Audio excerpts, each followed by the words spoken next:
وہ تیمم مسلمانوں کے لیے مشروع ہو گیا کہ جب پانی نہ ہو تیمم کر لیا کرو. کس کی وجہ سے؟ ام المومنین سیدہ عائشہ رضی اللہ عنہا کی وجہ سے.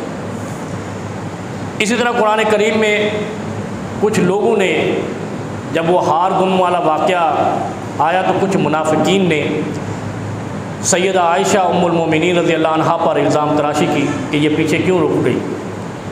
کچھ لوگ ساتھ بھی تھے، وہاں ہار گم ہوا تھا. اللہ رب العالمین نے اس سوچ کے بدلے میں،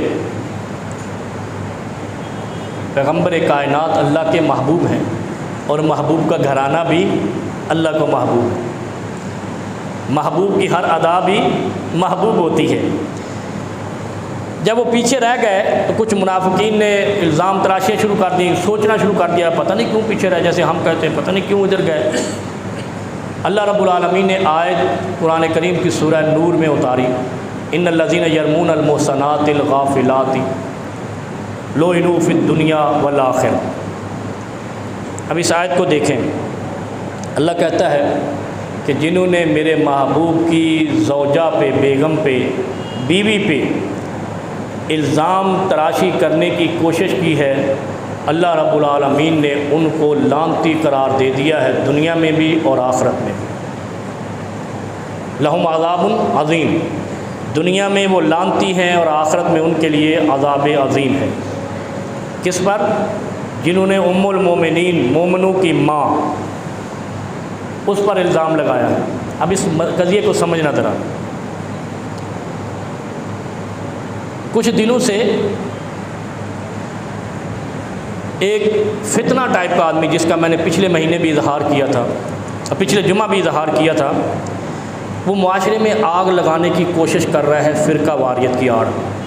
اور آج کا یہ جو نوجوان طبقہ ہے یہ بڑے شوق سے سنتا ہے، کیونکہ بھڑکانے والی باتیں ہمیں اچھی لگتی ہیں. یہ جنرل ضیاء سے ہمارا ایک ٹرینڈ بن گیا ہے کہ جذباتی تقریریں، آگ لگانے والی تقریریں، مجمع کو ابھارنے والی تقریریں کرو تو نوجوان خوش ہے، اچھل اچھل کر نعرے لگاتا ہے. وہ شخص معاشرے میں فرقہ واریت کی ایسی آگ لگانا چاہتا ہے کہ کچھ اس کے مقاصد ہیں، تاکہ معاشرہ لڑے، فتنہ فساد ہو اور اس کے شیطان کی روزی بنے. قرآن کریم کہتا ہے جس نے ام المومنین سیدہ عائشہ رضی اللہ عنہا پر کوئی بھی الفاظ کسا یا الزام لگایا یا بلیم کیا، اللہ رب العالمین نے اس دور میں بھی ان کو لعنتی قرار دیا. آج بھی وہ لعنتی جو حضور علیہ الصلوۃ والسلام کی بیویوں پر کوئی الزام تراشی کرتے ہیں. اس نے کہا کہ حضرت سیدہ عائشہ ام المومنین حضرت علی رضی اللہ عنہا کی باغی تھیں. حضرت علی رضی اللہ عنہ کون ہے؟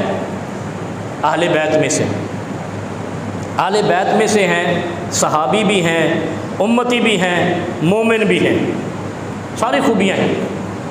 اور جو ان کو صحابی نہیں مانتا، مومن نہیں مانتا، اہل بیت نہیں مانتا، وہ مسلمان نہیں رہتا.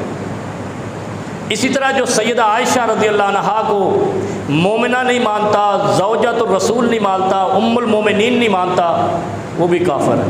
یہ ہمارا عقیدہ ہے، مسلمانوں کا اجتماعی عقیدہ ہے، اس میں کسی فرقے کا کوئی اختلاف نہیں ہے. جب اختلاف نہیں ہے، سرور کونین صلی اللہ علیہ وسلم کی بیویاں مومنوں کی مائیں ہیں. النبی اولا بالمؤمنین من انفسہم وازواجہ امہاتہم. قرآن کریم میں آتا ہے کہ نبی مومنوں پر سب سے اعلیٰ ہیں، اگر ایسا نہیں رکھا تو مومن نہیں رہتے. وازواجہ امہاتہم، اور نبی کی بیویاں مومنوں کی مائیں ہیں. قضیہ سمجھیں، نبی کی بیویاں مومنوں کی مائیں ہیں. نبی کی جتنی بیویاں ہیں سارے صحابہ کی ماں ہیں، سارے مومنین کی ماں ہیں، اہل بیت کی بھی ماں ہے. کیا اہل بیت کی ماں نہیں ہوں؟ اہل بیت کی، نبی کے علاوہ جتنے بھی کلمہ لا الہ الا اللہ محمد الرسول اللہ پر ہیں، وہ کہیں بھی ہیں، کیسے بھی ہیں، ان کی مائیں ہیں. یہ قرآن کا حکم ہے، اللہ کا حکم ہے کہ ان کی مائیں ہیں. تو حضرت علی رضی اللہ عنہ کی بھی ماں ہے. حضرت سیدہ فاطمہ رضی اللہ عنہا کی بھی ماں ہیں، حضرت ابو ہریرہ رضی اللہ عنہ کی بھی ماں ہیں، حضرت ابن مسعود ابن عباس کی بھی ماں ہیں، حضرت طلحہ اور زبیر، حضرت زبیر پھوپھی زاد ہیں رسول اللہ صلی اللہ علیہ وسلم کی، ان کی بھی ماں ہیں، ساری کائنات کے مسلمانوں کی ماں ہیں، حضرت خدیجہ رضی اللہ عنہا سے لے کر سیدہ عائشہ رضی اللہ عنہا تک۔ اور دوسری وجہ یہ ہے کہ نبی علیہ السلام نے یہ بھی فرمایا تھا کہ میرے بعد میری بیویاں شادی نہیں کریں گی، اس لیے کہ یہ ماں بن گئی ہیں مومنوں کی، اور کسی بیوی نے کوئی شادی نہیں کی۔ حضرت علی نے سیدہ فاطمہ زہرا رضی اللہ عنہا کے بعد دوسری شادی کی حنفیہ سے۔ اچھا یہ بھی ایک مثال ہے، میں آپ کو دے دوں، کیونکہ آج میں چاہتا ہوں کہ ایک قضیہ حل کریں، تھوڑا سا حوصلے سے بیٹھیں، الوداعی جمعہ ہے۔ ہم بھی بیٹیوں والے ہیں، بیٹوں والے ہیں۔ جب تک داماد ہوتا ہے بڑا عزیز ہوتا ہے، جب اس کے گھر میں گئی ہوئی بیٹی کی وفات ہو جائے وہ داماد برائے نام رہ جاتا ہے، نہیں تو آپ کو پتہ ہی ہوگا، اور پھر اس وقت تک وہ برائے نام رہتا ہے جب تک کہ وہ اگلی شادی کسی اور خاندان میں نہیں کرتا۔ جب وہ کسی اور خاندان میں شادی کر لیتا ہے تو وہ پھر برائے نام بھی 0% پہ آ جاتا ہے، وہ نئے گھر کا داماد ہو جاتا ہے۔ ایسے ہی ہے، غلط بات تو نہیں کہہ رہا، ذرا غور رکھنا۔ سیدنا علی المرتضیٰ رضی اللہ عنہ جب تک سیدہ فاطمہ زہرا لخت جگر رسول رضی اللہ عنہا کے شوہر رہے، داماد رسول رہے۔ جب سیدہ فاطمہ زہرا رضی اللہ عنہا کا انتقال ہو گیا، انہوں نے دوسری شادی کر لی، ادھر تو اتنا درجہ نہیں رہا۔ پھر اتنے بے غیرت ہیں یہ۔ میں نے ایک ذاکر کو دیکھا، وہ ایک مکی صاحب ہیں، مکے میں درس دیتے ہیں، اس کو گالیاں دے رہا ہے۔ تو گالیاں دینے سے حق وعدے تھوڑا ہی ہوتا ہے، میں بھی کہہ سکتا ہوں یہاں پہ تم کتے ہو، تم بے غیرت ہو۔ جب داماد اس وقت تک ہے جب بیٹی تمہاری اس کے گھر میں ہے، جب آپ کی بیٹی انتقال کر گئی، وفات پا گئی، اور اس داماد نے اور شادی کسی اور خاندان میں کر لی، تو تمہارے پاس تو نہیں آئے گا وہ، تو تمہارا کیسے رہ گیا؟ بہت کم ہوتا ہے، میں کہتا ہوں 95% بھی وہ ادھر کا نہیں رہتا، ادھر کا ہو جاتا ہے، نئے گھر کا ہو جاتا ہے۔ جب وہ نئے گھر کا ہو جاتا ہے پھر کہتے ہو تم بغض علی رکھتے ہو، لعنتیو تم سے زیادہ ہم حب علی رکھتے ہیں۔ ہم تو کہتے ہیں جو علی کو مومن اور صحابی نہیں مانتا وہ کافر۔ تم کتنے صحابہ کو کافر کر کے پھر بھی کہتے ہو مومنین؟ کبھی سوچا ہے آپ نے؟ پھر مثال کیا دیتے ہیں، میں آپ کو بتاتا ہوں ابھی۔ حضرت علی رضی اللہ، میں نے اسی شخص کو، اسی ذاکر کو دیکھا، وہ گالیاں دے رہا ہے اور بک رہا ہے، اور پتہ نہیں کیا کیا کر رہا ہے بزرگ علماء پر۔ کہتا ہے کہ یہ کہتے ہیں کہ حضرت حسین کی خدمت اپنا بچانے کے لیے حضرت علی کیوں نہ آئے، کیونکہ تم تو کہتے ہو وہ قاضی الحاجات ہیں، یا قاضی الحاجات مشکل کشا علی، پتہ نہیں کیسے علی مشکل کشا، تو حضرت حسین کو بچانے نہیں آئے۔ اور وہ مثال کیا دے رہا ہے؟ مثال دے رہا ہے کہ ایک بچہ پڑھا لکھا ہے، پڑھے لکھے آپ بھی ہیں، وہ باپ بھی پڑھا لکھا ہے، باپ اس کو پڑھاتا ہے، سال کے بعد جب امتحان دینے جاتا ہے تو باپ ساتھ تو نہیں جاتا۔ حضرت حسین کا کربلا میں حضرت علی کو مشکل کشا کے طور پہ پکارنا حضرت حسین کی توہین تھی، حضرت علی کا وہاں کربلا میں جا کر مدد کرنا حضرت علی کی توہین تھی۔ وہ بیٹا یہ کدھر سے اصول نکالا ہے؟ یہاں تو ایک عمران خان کو پکڑنے کا کہا، انہوں نے پوری قوم نکل کے چلی گئی، بھئی ہم بچائیں گے اس کو، آہنی دیوار بن گئے۔ پوری قوم نکلی ہے کہ عمران خان کو ہم نے گرفتار نہیں ہونے دینا۔ اگر کسی کو یہاں پتہ چل جائے کہ ہمارے کسی عزیز کو یا کسی رشتہ دار کو یا میرے بیٹے کو یا کسی کے بیٹے کو یہاں نقصان ہوگا، مار دیا جائے گا، جان کا خطرہ ہوگا، میں پورا خاندان لے کے پہنچ جاؤں گا۔ ذرا مثال کو سمجھیں، اتنی جاہلیت والی بے ڈھنگی مثالیں فٹ کرتے ہیں۔ علی مشکل کشا اگر ہیں تو پھر تو ان کو آنا چاہیے تھا۔ یہ نہیں ہوتا کہ بیٹا ذبح ہو جائے اور باپ کہے میں مشکل کشا ہوں، اور باپ کو تم کہو کہ وہ مشکل کشا ہے اور بیٹا کربلا میں شہید ہو گیا، ذبح ہو گیا، پورا خاندان ذبح ہو گیا۔ اس کا مطلب ہے تم اس طرح کی بے ڈھنگی مثالیں لاتے ہو۔ مشکل کشا حاجت روا صرف ایک اللہ ہے، اور اللہ امتحان لیتا ہے، کبھی انسان کو مایوس نہیں کرتا۔ پھر آگے دیکھیں آپ، پھر یہی مرزا انجینئر جو معاشرے میں فرقہ واریت کی آگ لگانا چاہتا ہے، جب اس نے کہا نا کہ حضرت عائشہ رضی اللہ عنہا حضرت علی کی باغی ہیں، اور قرآن کہتا ہے کہ حضرت عائشہ رضی اللہ عنہا مومنوں کی ماں ہیں، اور اگر تم حضرت علی کو مومن مانتے ہو تو حضرت عائشہ ان کی ماں ہے، اور ماں کبھی بیٹوں کی باغی نہیں ہوتی، بیٹے ماں کے باغی ہو سکتے ہیں، بلکہ بیٹوں کو تو یہ کہا گیا ہے کہ ماں باپ کی خدمت کرو تب جنت ملے گی، اور اگر ماں باپ کی خدمت نہ کر سکے فلم يدخل الجنت، جنت میں نہیں جاؤ. لہذا یہ تمہارا اصول غلط ہے.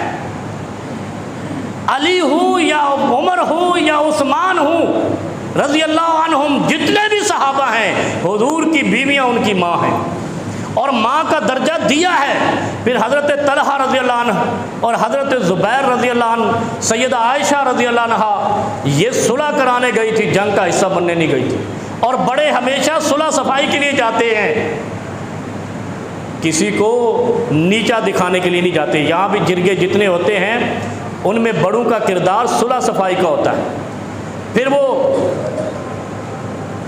حضرت حسن پہ باری آتی ہے، میں ان کے سوالوں کے جواب دے رہا ہوں.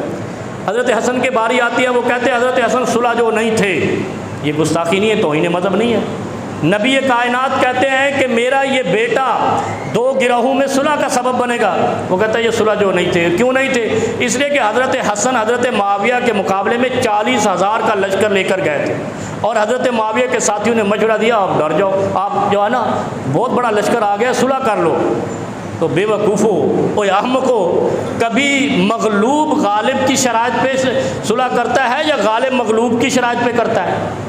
طاقتور کی شرائط پہ صلح ہوتی ہے. حضرت معاویہ تو تمہارے نزدیک ڈر گئے تھے، وہ تو کمزور پڑ گئے تھے، شکست خوردہ ہو گئے تھے. جب وہ شکست خوردہ ہو گئے تو حضرت حسن رضی اللہ عنہ نے ان کی شرائط پہ صلح کیوں کی؟ اپنی شرائط پہ صلح کرتے.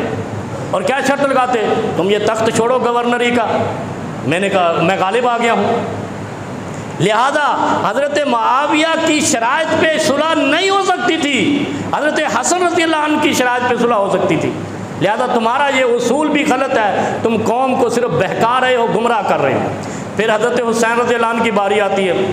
حضرت حسین رضی اللہ عنہ 72 کا قافلہ لے کر گئے تھے. سب کو پتہ ہے مسلمانوں کو.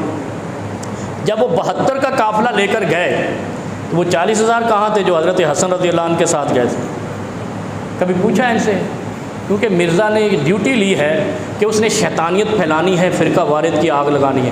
جب اس پہ کہا جاتا ہے کہ تمہارے اوپر توہین مذہب کا مقدمہ دائر ہو گیا ہے، وہ کہتا ہے میں نے اسٹیبلشمنٹ کے بیان خلاف دیا ہے. کیونکہ ایک ہوا چل رہی ہے نا عمران خان کی حمایت کی، اب وہ پناہ لینے کی کوشش کر رہا پی ٹی ایم میں. مرزا پتری، ہم جیسے لوگ ہیں پی ٹی آئی میں، تمہیں بتاتے ہیں کہ تم پی ٹی آئی کو بھی نقصان پہنچانے جا رہے ہو. فرقہ واریت کا آدمی سیاسی جماعت میں نہیں ہونا چاہیے. فرقہ بندی اور شدت انگیزی پھیلانے والا آدمی سیاسی جماعت میں نہیں جانا چاہیے. تم ادھر ہی اچھے لگتے ہو، ذرا ادھر بکواسات جاری رکھو تاکہ ہم تمہارا جواب دیتے رہیں. کیا کہتا ہے؟ حضرت حسن رضی اللہ عنہ 40,000 کا لشکر لے کے گئے حضرت معاویہ سے لڑنے، اور جب چھوٹا بھائی حضرت حسین رضی اللہ عنہ یزید سے لڑنے گئے تو ان کے 72 سے 73 بھی نہ کر سکا. یہ وہ 40,000 کہاں تھے؟ 4,000 بھی نہیں آئے، ان میں سے 400 بھی نہیں آئے. اس کا مطلب ہے تم نے یہ من گھڑت بنائی ہے بات کہ 40,000 حضرت حسن کے ساتھ گئے تھے. اگر 40,000 ادھر سے 400 تو آ جاتے حضرت حسین کے لیے. وہ تو 72 سے آگے نہیں بڑھا. اس کا مطلب ہے یہ 40,000 کی کہانی بھی ایک گھناؤنی سازش ہے. کوئی ایسی چیز نہیں. حضرت حسن باقاعدہ صلح کا پیغام لے کر گئے اور ان میں صلح ہوئی. حضرت حسین 72 کا لشکر لے کر گئے تھے، وہ 72 ہی رہے. جو حضرت حسن کے لیے نکلے تھے وہ ادھر نہیں آئے، اس کا مطلب اس کے لیے بھی نہیں نکلے تھے. اللہ رب العالمین ہمیں عمل کی توفیق عطا فرمائے. ہاں وہ چلو وہ تو اگلی بات ہے کہ وہ تو لڑنے بھی نہیں گئے تھے. حضرت حسین رضی اللہ عنہ والے 72 جو تھے وہ تو فیملی تھی. پھر وہ 40,000 بچانے کیوں نہیں آئے؟ اس کا مطلب ہے تم بے ڈھنگی بے پر کی چھوڑتے ہو، صرف لوگوں کو گمراہ. بس اتنا بتا دوں، پچھلے سالوں میں ایک یوٹیوبر تھا یہاں پہ گارڈن کے علاقے میں قتل ہوا. جب وہ اس کی پروفائل کھولی انٹیلیجنس والوں نے تو پتہ چلا 1.5 کروڑ کے 2 کروڑ اس کے فالوور تھے، اور اس کی لاش 15 گھنٹے یا 12 گھنٹے اسپتال میں پڑی رہی، کوئی اٹھانے نہیں آیا. تو یہ جو سوشل میڈیا کے ویورز ہیں نا، یہ فضائی ٹریفک ہوتی ہے، فضائی، نہ یہ زمین پہ ہوتی ہے نہ آسمان پہ ہوتی ہے، خلائی ٹریفک۔ اس کے بھرم میں تم دین اسلام کو کیچڑ نہیں اچھالو۔ یہ توہین مذہب کا ایک مقدمہ ہے، تم نے سارے صحابہ کی توہین کی ہے۔ مرزا پتری تیری اب بری قسمت آنے والی ہے، تو اتنی زبان تیری زیادہ باہر سرکش ہو چکی ہے کہ تجھے سمجھ ہی نہیں آتی تو نے کس کی بات کس طریقے سے کرنی ہے۔ تو اسلام کے ہر پہلو کو گندا کر رہا ہے، اور پتہ نہیں تیری ڈیوٹی کس نے لگائی ہے۔ میں نے تو یہ دیکھا ہے، یہ جو ایک ادھر JDC والا ہے ظفر عباس، اور یہ جو مرزا انجینئر ہے، یہ دودھ شریک بھائی ہیں، ان کی ایک ہی رضائی ماں ہے، اور وہ ہے رافضیت۔ رافضی ان کو دودھ پلا رہے ہیں ماں کی طرح، اور یہ اسلام کو خراب کر رہے ہیں، اسلام کے اوپر کیچڑ اچھال رہے ہیں، کوئی دین کی خدمت نہیں کر رہا۔ دو چار سیدھی باتیں کر کے اس کے بعد اسلام پر اتنا گھناؤنا حملہ کرتا ہے کہ ساری مبادیات ہل کے رہ جاتی ہیں، بنیادیں ہل کے رہ جاتی ہیں۔ جس شخص کو اتنا پتہ نہیں ہے کہ مومنوں کی مائیں ہیں، حضور کی بیویاں، اور ماؤں کی نافرمانی جہنم میں لے جائے گی، قرآن کہتا ہے، اور وہ ایسی بیوی ہے جو پیارے حبیب صلی اللہ علیہ وسلم کو محبوب ہے، جس کی برات کے لیے آسمان سے قرآن اتر آتا ہے، جس کی تھوڑی سی مشکل کو دیکھ کر اللہ نے تیمم کی سہولت برکت نازل فرما دی۔ سیدنا حسین ابن حضیر رضی اللہ عنہ جب تیمم والی آیت اتری، اللہ بھلا کرے کہتے ہیں کہ حضرت آل ابی بکر نے اپنی محنتوں سے، اپنی قربانیوں سے امت پر آسانیاں کی ہیں۔ جب تیمم نازل ہوا کہ پانی نہیں ہے تو تیمم کر لو، حضرت عائشہ رضی اللہ عنہ کے ہار گم ہونے کی وجہ سے ہوا تھا، تو آل ابو بکر نے اپنی قربانیوں سے امت کے لیے آسانیاں پیدا کی ہیں۔ اس لیے ان پر تبرہ نہیں کرو، جواب تمہیں بہت سخت دے سکتے ہیں، لیکن ہم یہ چاہتے ہیں کہ ملک میں امن رہے اور تمہاری زبان کو بھی لگام رہے، ورنہ توہین مذہب اور گستاخ صحابہ کا تو مرتکب ہے، اور انشاءاللہ ابھی تجھے یہ ملک PTI میں پناہ نہیں لینے دے گا، کیونکہ PTI کا ایک ٹرینڈ چل رہا ہے نا، جو بھی بیان دیتا ہے وہ ادھر آ کے پناہ لے لیتا ہے کہ ہمیں اسٹیبلشمنٹ نہیں پکڑے، قانون نہیں پکڑے، ہم تو احتجاجی ہیں۔ کوئی احتجاجی نہیں ہے، تو فتنہ ہے اس ملک میں، شیطان ہے اس ملک میں، ابو جہل ہے اس ملک۔ کہتا میرے فالوور ہیں، تو ابو جہل کے نہیں تھے؟ فرعون کے نہیں تھے؟ فرعون کے بھی فالوور تھے، ابو جہل کے بھی فالوور تھے۔ یہ سارے فالوور کسی کام کے نہیں ہوتے، حق غالب ہوتا ہے، سچائی غالب ہوتی ہے۔ اللہ رب العالمین ہمیں عمل کی توفیق عطا فرمائے۔